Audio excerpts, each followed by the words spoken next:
Hi, my name is Gabrielle Bonds. The Zeta Alpha chapter of Sigma Gamma Rho Sorority Incorporated wants to welcome you all here or welcome you back. My name is Deja Mason, and the tip that I have for you is to always use a planner.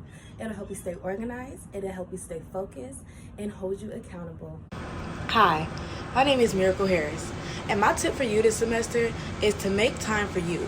Take your studies seriously, but don't forget to carve out time to make sure that you're okay. Hi, my name is Clark Wheeler, and my tip for this upcoming school year is whenever you're struggling with your online classes to make sure that you set up time to get extra help.